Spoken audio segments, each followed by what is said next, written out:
Orchot Tzadikim, Shar Busha. He says, our sages say, Amru Chachamim, Kol ha'oseh davar avera mitbayesh bo mochalino kol ha'avonotav. Brachot 12b says, whoever commits a sin and he's ashamed for it, he's forgiven for all his sins. So what does that mean? He says, Shaul HaMelech, right? He got punished for killing the whole city of Nov. He accepted Lashon Hara from Doeg Adomi. They said, you see, city of Nov is helping the enemy, David HaMelech. They gave him food. They housed him.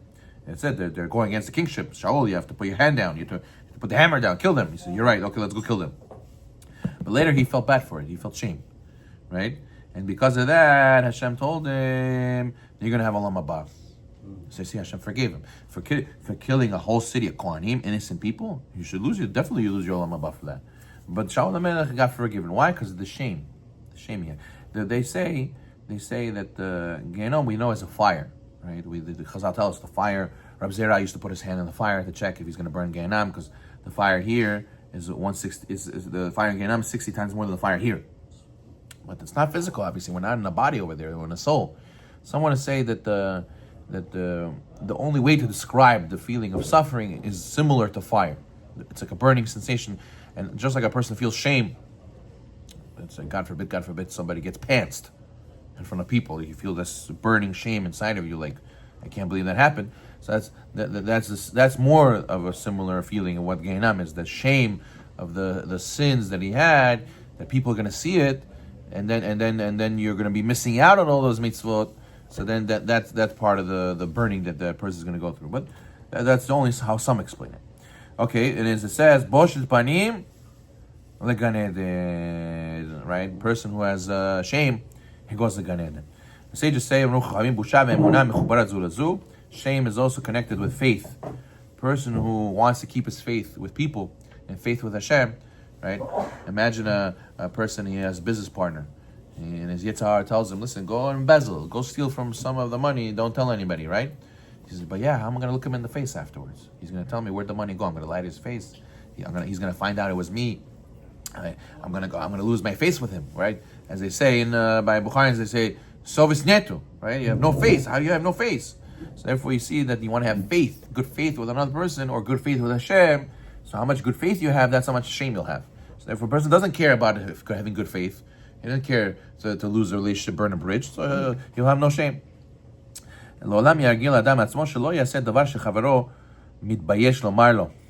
person should accustom himself not to do anything which his friend would be ashamed to object to, right? For example, that's it, right? That's saying intruding your friend's privacy when the latter would be ashamed to ask you to leave, or lodging in your friend's house when the latter is disturbed by it.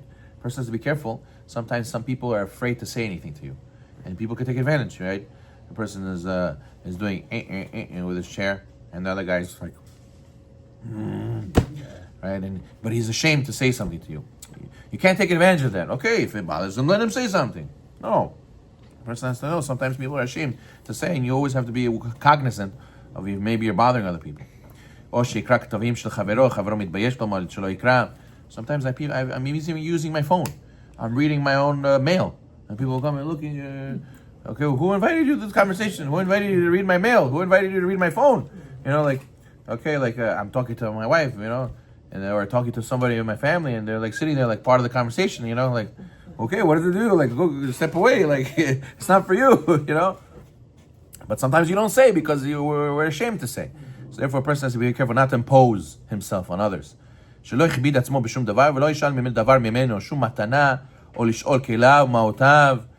to be very careful not to impose yourself on somebody else by asking for a gift or borrow anything from him or his money. If you know that he can't give it to you, he doesn't want to give it to you, but he's ashamed to say I can't.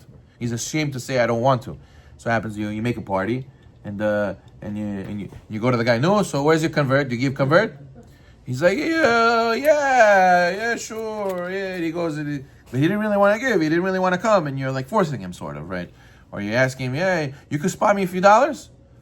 Okay, yeah, I guess, no problem. And so all these situations is lack of shame. You should be ashamed to put him in a situation like that. If you see he wants, if you see he's open to the idea, he says, listen, if you ever stuck, you could call me. I'm always here for you. No problem. Okay, so he extended a hand, so then you could use it. But just to force yourself and assume, yeah, why not? Of course he would help me. Of course, you can't assume. Being ashamed, having shame means you don't assume that people want to help. They should help. You can't force them to help. It's their mitzvah to choose. They have to overcome their test.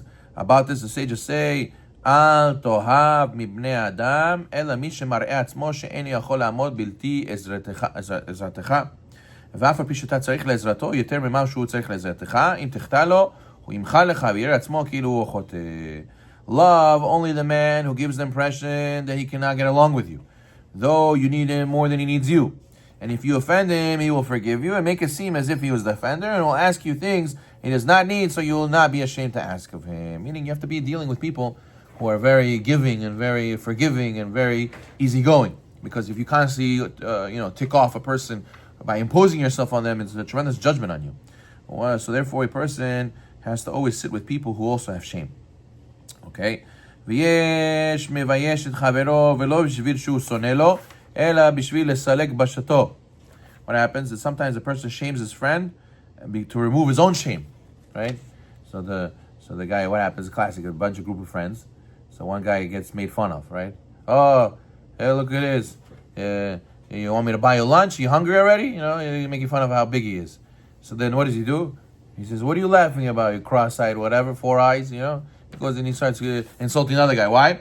Because he wants to deflect the shame from him to the other guy, right? So a person has to be careful not to do that, right? And sometimes when you're laughing with friends and you're having a good time, so you instead of making the jokes about you, you make the jokes about somebody else. They say men make fun of each other and they don't mean it. Ladies compliment each other and they don't mean it. It's a habit that we have. The person has to be careful not to do that, make shame onto somebody else. A person who has shame, meaning who has the respect to others in regards to shame, he takes it. He takes it like a man. You messed up. You woke up late for nets. Yeah, you're right. No problem. 100%. Now take it. Take it like a man, right? And so, oh yeah? Well, yesterday I came. You weren't here, right? So right away, he can't hold it. He can't stand that he's getting shamed, so he has to throw the shame on the other guy. It's like I threw mud at you. Now I take more mud and throw it at you. So now we're both dirty, right?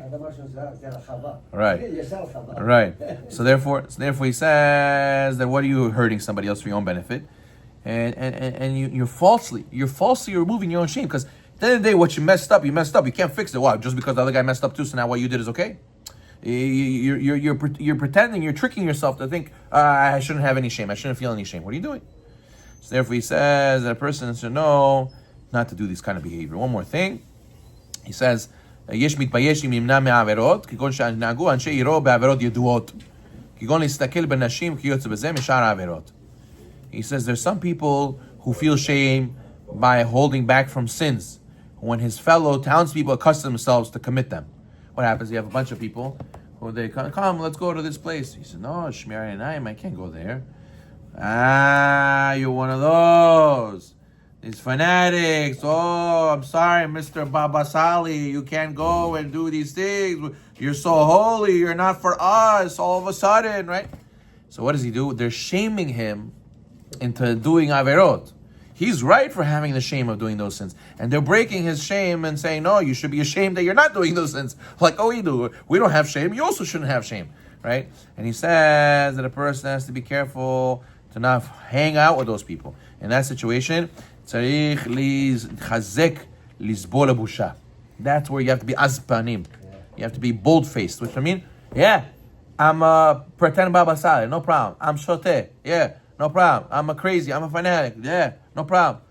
What happened? The Chazon Ish famously said he was learning a lot of halacha, a lot of Bet Yosef in yeshiva. In yeshiva, they learn Gemara all day. So he was reading a lot of Bet Yosef. He says, this is good, I have to learn this, I have to know halacha. They just make fun of him. They say, what is this? You know better than anybody else. The whole yeshiva was learning Gemara. You know how better. You have to learn halacha, you have to learn Bet Yosef. Or you're like some Shulchan Aruch expert or something? Come on, like, what are you doing?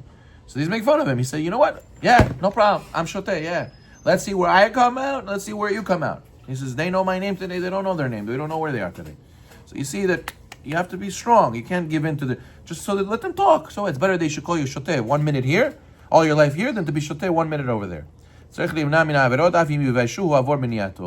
to refrain from doing the sins, even if they shame you for doing so. How much more so today? Look at the culture today in America. The cancel culture. Right? If you don't follow what we say, we're going to shame you to death. We're going to get rid of you. We're going to maybe even kill you, Hazar Shalom, right? Kill you figuratively, kill you spiritually, kill you physically, whatever it is. Cancel you, shame you, blast you all over the place. In order for us, you have to conform to us. And the person has to know that Torah tells us, no, you have to be Askanamer, bold like a leopard. The leopard sees an elephant.